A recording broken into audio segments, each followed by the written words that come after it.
espectro de ideias. A névoa em Oahaven não era apenas um fenômeno meteorológico, era uma presença. Ela se arrastava pelas ruas de paralelepípedos, engolia os telhados pontiagudos das casas vitorianas e sussurrava segredos antigos nos ouvidos de quem ousasse escutar. Alias, com seu gravador e a câmera a tiracolo, sentia o frio úmido penetrar seus ossos, mas sua mente estava em chamas. Jornalista investigativo por vocação e cético por convicção, ele viera ao Oahaven para desmascarar o que a mídia chamava de histeria coletiva, uma série de desaparecimentos e surtos psicóticos que a polícia local, com sua ineficiência crônica, atribuía a problemas de saúde mental ou fugas voluntárias. Elias sabia que havia algo mais, algo que a lógica comum não podia explicar. Seus primeiros dias foram dedicados a entrevistas com os poucos moradores dispostos a falar. Vozes trêmulas descreviam sombras dançando nas periferias da visão, sussurros que se transformavam em gritos, e o cheiro insuportável de carne em decomposição que surgia do nada e desaparecia tão rapidamente quanto vinha. Elias anotava tudo, buscando padrões, mas a cada relato, a sensação de que estava lidando com algo intangível e profundamente perturbador crescia. Ele se recusava a acreditar em fantasmas ou demônios, mas a realidade em Oahaven parecia estar se desfiando nas bordas.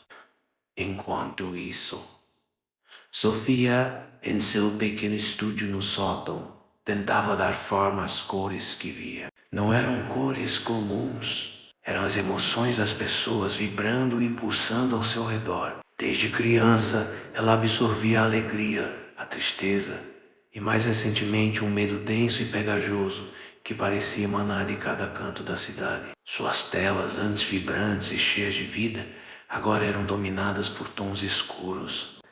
Pinceladas frenéticas que expressavam angústia que não era sua, mas que o consumia. Ela via flashes de rostos distorcidos, ouvia ecos de gritos abafados e sentia uma pressão crescente em sua mente, como se algo estivesse tentando invadir seus pensamentos. Era a névoa, ela pensava, ou talvez a solidão de Oahaven, mas no fundo, uma parte dela sabia que era algo muito mais sinistro.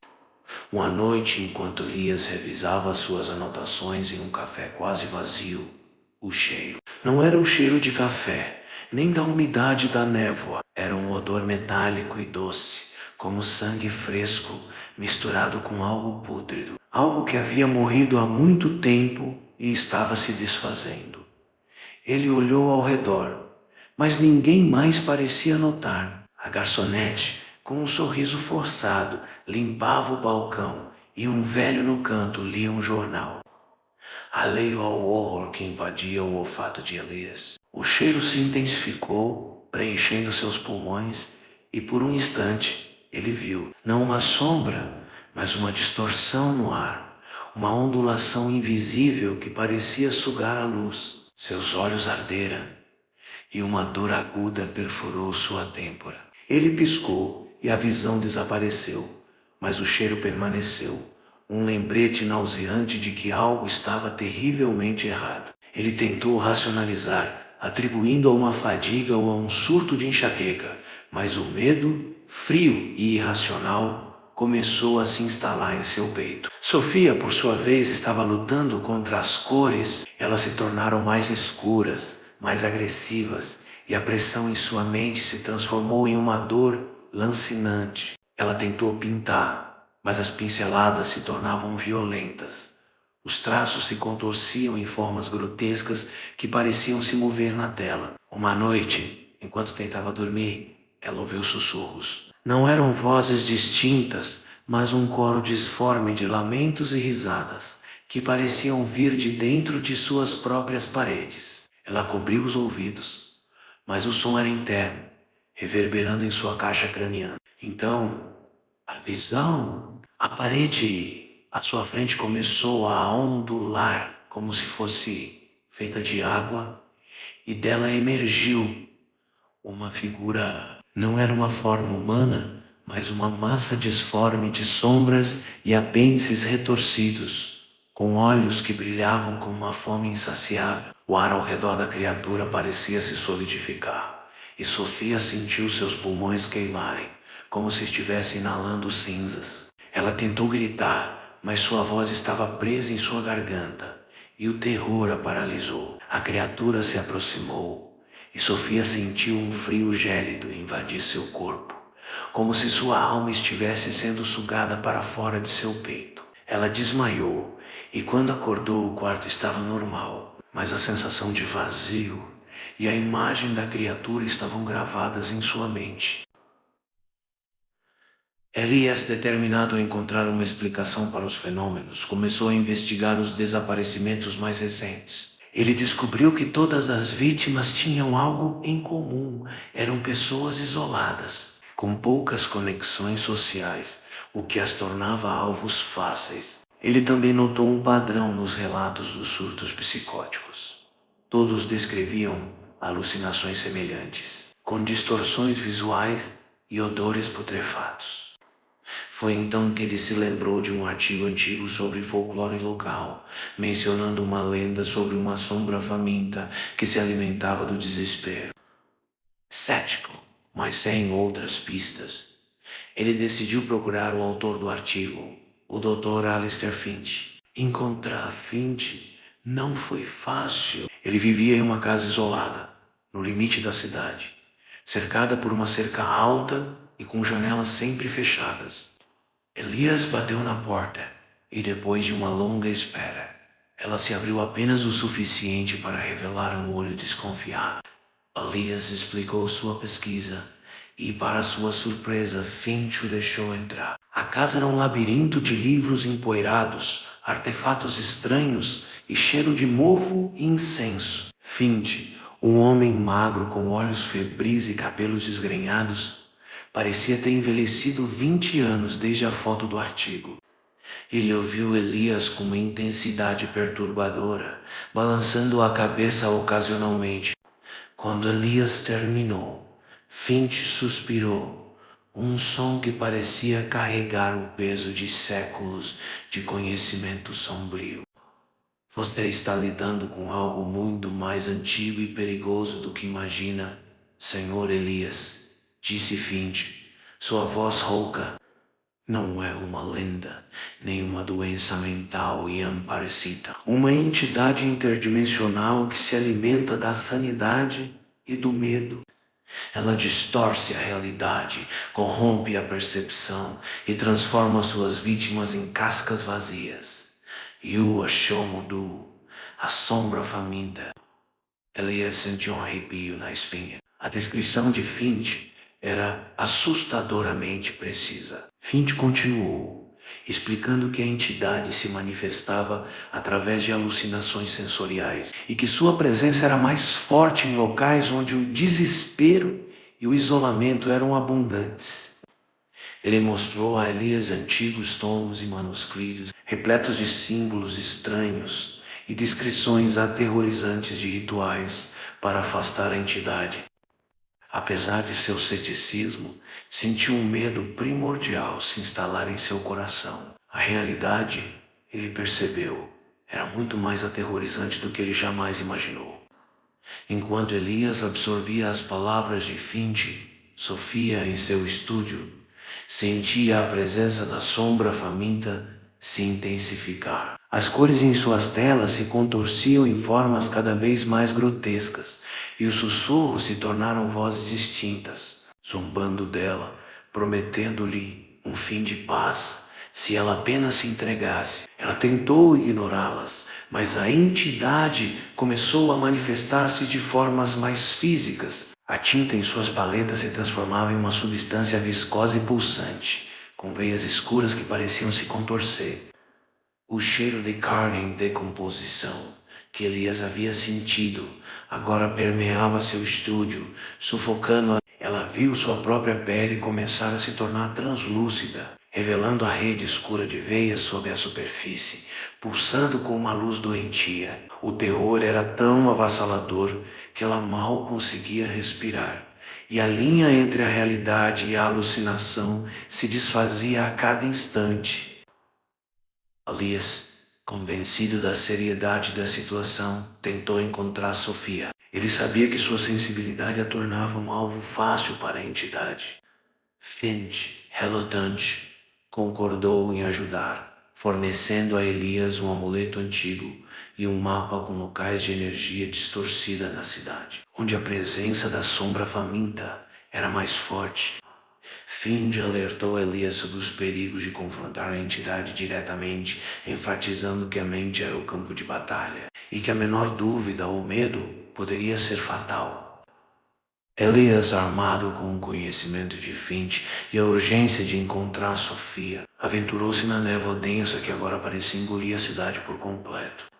Ao se aproximar do estúdio de Sofia, Elias sentiu a atmosfera mudar. O ar ficou pesado e o cheiro pútrido se tornou insuportável. As ruas estavam desertas e a névoa parecia se mover com uma vida própria, formando figuras disformes nas periferias de sua visão. Ele ouviu os gritos de Sofia, abafados, mas cheios de um desespero que gelou seu sangue. Ao arrombar a porta do estúdio, Elias se deparou com uma cena de horror indescritível. Sofia estava encolhida no canto, seus olhos arregalados de terror, enquanto a tinta em suas telas se contorcia em uma massa pulsante de carne e ossos. A criatura que Sofia havia visto em sua alucinação agora parecia se materializar no centro do estúdio. Uma figura disforme de sombras e apêndices retorcidos, com olhos que brilhavam com uma fome insaciável. A pele de Sofia estava quase completamente translúcida, e Elias podia ver seus órgãos internos pulsando com uma luz doentia. O terror era tão palpável que Elias sentiu sua própria sanidade vacilar. A sombra faminta estava se alimentando, e Sofia estava se tornando uma casca vazia diante de seus olhos. Elias, apesar do medo paralisante, agarrou o amuleto que Finch lhe dera. Ele sentiu um calor estranho emanar da peça de metal e uma voz que parecia vir de dentro de sua própria mente. Sussurrou: "A luz da razão é sua única arma." Ele ergueu o amuleto em direção à criatura e por um instante a massa disforme de sombras pareceu recuar, soltando um som que era uma mistura de assobio e lamento. A tinta pulsante nas telas de Sofia se contorceu ainda mais, e Elias percebeu que a entidade estava usando a arte de Sofia como um portal, uma manifestação física de sua influência. Ele precisava quebrar essa conexão.